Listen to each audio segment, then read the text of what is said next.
Hi guys, welcome back to Rough Gun Reviews. In this video, it's going to be a kind of mix of a couple things.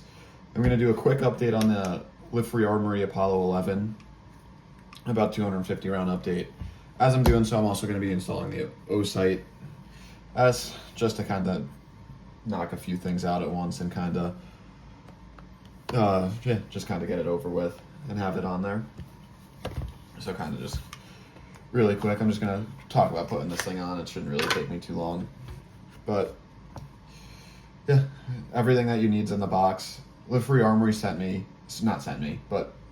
with the gun screws to mount the optic. So I'm not going to use anything that Osight gave me, and I'll just use the screws that LFA Armory gave me. I feel a little bit more comfortable using that. But yeah, just quick overview of the Osight S, I guess. Seems like a pretty solid optic. Glass is very clear. Comes with the charging case. I had the charging case plugged in maybe for, I want to say 20, 30 minutes max, and it charged basically from 0 to full. And I want to say it took probably 10 minutes for this to charge from like 10 to 100%. So yeah, I'm just going to start getting all this set up. But I guess just going into the update a little bit as I'm doing this.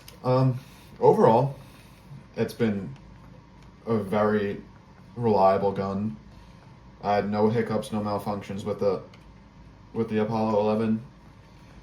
I'll touch on it a little bit later into this video, but some of the it's not necessarily that the mags have problems, just the stock mags, the stock checkmate mag that comes with the Apollo 11 is kind of sticky when you try to like take it out.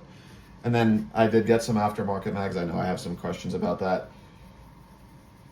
one, so I will touch on that too a little bit later on in the video. But yeah, so all I'm doing is to bring this back to here, all I'm doing is I took the optic cover thing off, whatever you want to call it.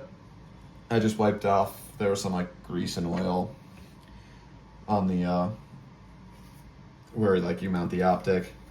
Now all I'm gonna do is, I have a little paper towel over here. I'm just gonna throw some rubbing alcohol on it just to clean it off even better. I'll clean this where I'm mounting the optic off. Just clean it. And I'm going to set that off to the side for a second to dry off. I could also just take this, do that, and it's pretty dry. Here are the two optic screws that LFA Armory sent. Throw those right there. I'm just going to take also the rubbing alcohol a little bit. Rub off the threads a little bit. Just get whatever grease or whatever is sent from the factory. It gets on from the factory. I'm also going to take a little bit of blue Loctite and dab that onto there. And I also do need another like thing for this. It's too small.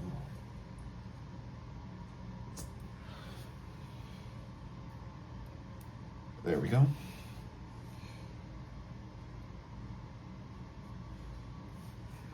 A little bit more Loctite because of this paper towel. It just kind of soaked it all up. But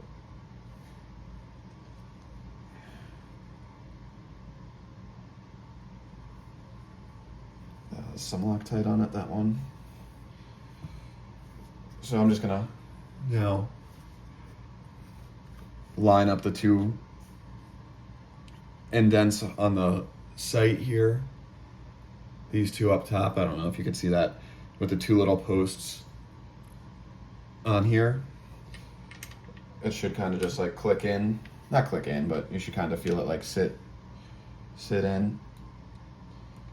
I'm just gonna drop the screws down. And without using like the screwdriver, I'm just gonna take the bit here and just hand tighten it down for the moment.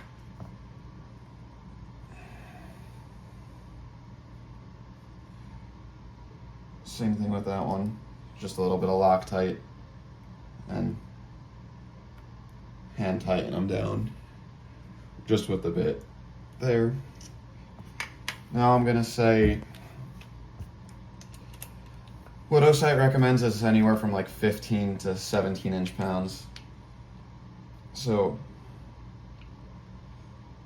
I'm gonna just start off with 10 just so I don't strip any of the screws here. But there's 10 on that one. There's 10 on that one. And then I'm just gonna raise it up to 15 and just click it in one more time. So that's good there. I don't know why. The bit just keeps on falling out. There's nothing wrong here with that. And then this one, good there. Then I'm just gonna take the rubbing alcohol, kind of just clean up down there a little bit. And that's on pretty good, so I'm gonna just take a microfiber cloth I have here, just wipe it all down.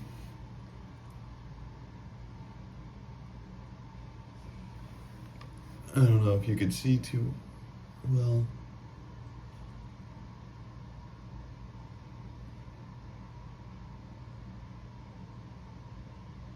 There you go. I just have it on the normal 1 dot. It does have 3 different settings you could put it on. I'll just show you from I think it has somewhere on the box. Yeah, right here on the box it has the circle with the dot, and just the circle. Don't know who would really use just the ring, but I know some people also witness mark the screws so they know if it's backing off or not. I just don't happen to have anything to mark them, or I would. That's all preference too. I mean, I personally would, I just don't have them, like I said, or have a marker or anything to mark it. But yeah, so now that's on, on. To turn it off, there's a couple modes. To turn it off, you just hold it for a second and it turns off right away. Pretty awesome. And then there's like the shake awake mode, and then there's also a mode that goes off a light, and then the mode that you manually adjust. I have it on the manually adjust, and then also, yeah, like I said, just the dot. But going back to the Apollo 11 review or update, I have probably around, I want to say 200 to 250 rounds, so not really a lot, but I just wanted to hop on here and also put the sight on and do all that. But what I was saying with the mag, so I have the Duramag from Springfield, or the Prodigy mag, and then I have the one Checkmate mag that it ships with. The only problem that I seem to have with the Checkmate mag is that, oh, now it did it. Just to let everybody know, it is clear. But the one problem with the Checkmate mag is every once in a while, like you can see, it kind of gets hung up a little bit. Obviously, it's not doing it, but it does. Like, it is hard to come out sometimes, so you have to, like, if you're shooting it fast, it doesn't pop out. Like, there you go. If you see that one, it just like took a second to pop out, but it comes out 90% of the time pretty good. The Prodigy mag worked. I shot at IDPA with it. It shot really well. Those Prodigy mags worked. The only thing I could say is when I had the last round, when it was like shot the last round, it kind of got like, you could kind of see it. It kind of gets like hooked up on the mag, like right about there, and it's not fully out. So that's the only thing that bothered me a little bit with the Prodigy mag, but I'm still going to use them. I have 2 of them. I'll keep it up. I'll keep using them. I'll update you guys more on the Prodigy mags and that problem as I shoot more rounds and stuff through it. But yeah, that was the only weird problem I had with that, was that it like kind of gets like hooked up like right there a little bit, and then it kind of goes in. Sometimes it like stood there, so it's kind of like a little tough. Where this one sometimes just of course it's proving me wrong here, but it'll get like jammed up like there, and you'd have to like pull it out manually. So it wasn't like fully just like flying out like they should. But other than that, 250 rounds in, I actually thoroughly enjoy shooting it compared to any other gun I have. This is probably the nicest handgun I have. So yeah, very good overall. I'll keep you updated. I'll have a full review coming out on the Osight pretty soon. And I'll also just keep every couple hundred rounds or so. I'll just keep you guys updated on the Apollo 11 until I hit around 1,000 rounds, and then if it does that reliably, I'm not gonna continue posting videos on it, or posting at least review videos on it, and then yeah, I'll go from there. Let me know if you want me to do anything specific to this gun, see anything specific on the channel. Other than that, yeah, please like, subscribe. These videos are all out of pocket, so anything subscribing shows me that at least it's paying off a little bit. So yeah, just give me a like, a subscribe, comment anything that you want to see, comment any questions you have.